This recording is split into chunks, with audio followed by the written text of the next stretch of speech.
پیر حق خطیب اور شف علی سرکار نے تقریباً 2011 میں ایک لوکل ٹیلی ویژن چینل کو انٹرویو دیتے ہوئے بتایا تھا کہ وہ کئی سال سے سوئے نہیں ہیں. ملاحظہ کیجئے. جو لوگ رب کی ڈیوٹی جاتے ہیں تو ان کو نیند کی تو ضرورت نہیں ہے, بس یہ میرے پر رب کا خصوصی کرم ہے کہ مجھے نیند نہیں آتی. پھر 2021 میں ایک اور انٹرویو میں انہوں نے کہا کہ وہ 18 سال سے نہیں سوئے. یہ بھی دیکھیے.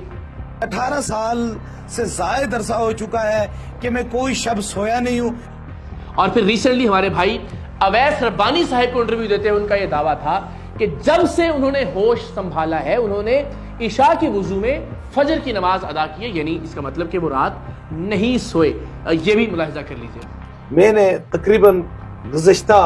جس دن ہوش سنبھالا ہے میں نے عشاء کے وضو میں ساری فجر کی نماز. تو پیر حق خطیب صاحب کا یہ دعویٰ ہے کہ وہ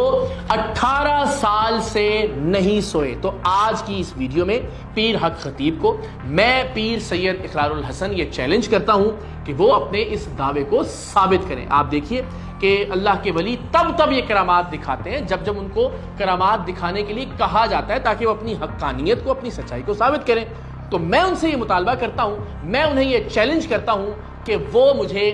11 دن 25 منٹ جاگ کر دکھائیں, اس لیے کہ دنیا میں اب تک کسی بھی انسان کا سب سے زیادہ جاگنے کا یہی ریکارڈ موجود ہے. یہ ریکارڈ 60 کی دہائی میں 2 امریکی طالب علموں نے بنایا تھا جو 11 دن اور 25 منٹ تک جاگتے رہے تھے. ایک کا نام تھا رینڈی گارڈنر اور دوسرے تھے بروس میک ایلسٹر. یہ ایک سائنسی تحقیق کر رہے تھے اور ان دونوں نے 11 دن اور 25 منٹ تک جاگ کر دنیا میں یہ ورلڈ ریکارڈ قائم کیا تھا. میں یہ چیلنج کرتا ہوں پیر حق خطیب صاحب کو کہ وہ ہمیں یہ اجازت دیں کہ وہ جہاں موجود ہوتے ہیں, وہ تو یہ کہتے ہیں کہ وہ 24 گھنٹے لوگوں کی خدمت کرتے ہیں, تو ظاہر ہے ان کی خوابگاہ بھی کوئی پرائیویٹ چیز نہیں ہے, تو وہاں ہم ایک کیمرہ نصب کر دیتے ہیں اور وہ کیمرہ دنیا بھر میں کسی ایک پلیٹ فارم سے لائیو ٹیلی کاسٹ کیا جا رہا ہو, تو ہم دیکھیں کہ کیا پیر حق خطیب صاحب 11 دن اور 25 منٹ جاگ سکتے ہیں یا نہیں. اگر وہ ایسا کرنے میں کامیاب ہوتے ہیں تو ہم ان کے اس دعوے کی حقانیت کو تسلیم کر لیں گے, لیکن ساتھ ہی ساتھ 11 دنوں میں ہر روز ان کا بلڈ ٹیسٹ بھی کیا جائے گا, کیونکہ بہرحال یہ ممکن ہے کہ آپ مختلف منشیات لے کے مختلف ڈرگز کے ذریعے کچھ دیر جاگ سکتے ہوں. سو ایک اور چیلنج پیر سید اقرار الحسن کی جانب سے پیر حق خطیب کے لیے کہ جس میں ان کے دعوے کے مطابق وہ 18 سال سے جاگ رہے ہیں. میں یہ کہتا ہوں کہ 18 سال کو جانے دیجئے, آپ صرف 11 دن 25 منٹ جو کہ ورلڈ ریکارڈ ہے کسی بھی انسان کے زیادہ سے زیادہ جاگنے کا, آپ صرف اتنا وقت جاگ کر دکھا دیجئے, میں آپ کے دعوے کی سچائی کو تسلیم کر لوں گا. مجھے امید ہے کہ پیر حق خطیب صاحب اس چیلنج کا جواب بھی دیں گے اور انشاءاللہ العزیز ہم جمعے کی شام 7 بجے آنکھ سے زنجیر نکالنے کا ان کا جو کرتب بے نقاب کریں گے. اس کے بعد بھی ہم ان سے ریکویسٹ کریں گے کہ آپ پلیز ہمیں بلائیے اور ہم آپ کے سامنے آپ کی یہ شوبدے بازیاں بے نقاب کریں گے, اور ایک کے بعد ایک ویڈیوز بنتی چلی جائیں گی اور ہم ان کے منتظر رہیں گے کہ وہ ہمیں کب بلاوڑا شریف بلاتے ہیں. آپ کی دعا سے زندگی رہی, حالات سازگار رہے تو ہم ضرور بلاوڑا شریف جائیں گے, لیکن اس سے پہلے انشاءاللہ ہم پیر حق خطیب صاحب کو بھگا کر تھکائیں گے ضرور, ان کا چہرہ بے نقاب ضرور کریں گے. ان کے وہ تمام تر دعوے جس میں وہ یہ کہتے رہے کہ کوئی بھی یہاں آنا چاہے وہ آئے اور میری کرامات دیکھے, ان دعووں کو جھوٹا ثابت کریں گے اور ہم آپ کو دکھائیں گے کہ پیر حق خطیب جنہیں ان کے فالوور ایک پیر مانتے ہیں, اللہ کا ولی مانتے ہیں, وہ کس قدر ڈرپوک اور بزدل انسان ہے کہ ہم ان کے آستانے پر جا کر, ان کے لوگوں کے درمیان, ان کی جگہ پر جا کر انہیں چیلنج کرنے کے لیے تیار ہیں, لیکن ان کی جانب سے اس چیلنج کو قبول نہیں کیا جا رہا. سو انشاءاللہ ہر ویڈیو کے بعد ان کی بزدلی آپ پر آشکار ہوتی جائے گی. لیکن آخر میں میری اس ملک کے علماء سے, اس ملک کے مشائخ سے درخواست ہے کہ ایک ایسا آدمی کہ جس کی نام نہاد جعلی کرامات فراڈ ثابت ہو چکی ہیں, میں پوری دنیا کے سامنے, پورے ملک کے سامنے یہ چیلنج کر رہا ہوں کہ میں ان کے سامنے جا کر بھی ان کی یہ جعلی کرامات بے نقاب کرنے کے لیے تیار ہوں, جس کی شعبدے بازیاں آن ریکارڈ ہیں. ایسے شخص کو یہ اجازت کیسے دی جا سکتی ہے کہ وہ درگاہوں کا, خانقاہوں کا نام استعمال کرے, وہ اولیاء کرام کا نام استعمال کرے, وہ تصوف اور طریقت کا نام استعمال کرے, اور سب سے بڑھ کر ہم سب کے لیے لمحہ فکریہ ہے کہ ایک ایسا فراڈ اور شعبدے باز اور جعلساز شخص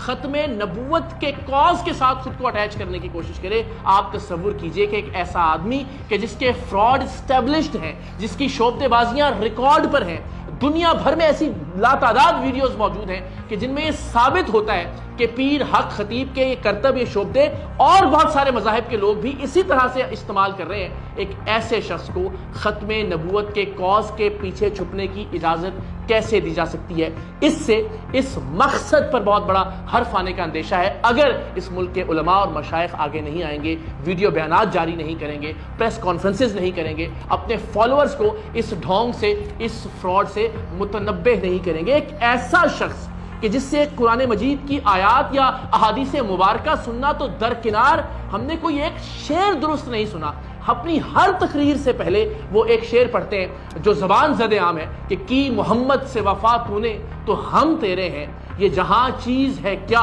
لوح و قلم تیرے ہیں. لیکن آپ دیکھیے کہ خود کو اللہ کا ولی کہنے والا یہ شخص یہ ایک شعر بھی ٹھیک طرح سے نہیں پڑھ سکتا, اور ایک بار نہیں بار بار یہ غلطی دہراتا ہے. ملاحظہ کیجیے. کی محمد سے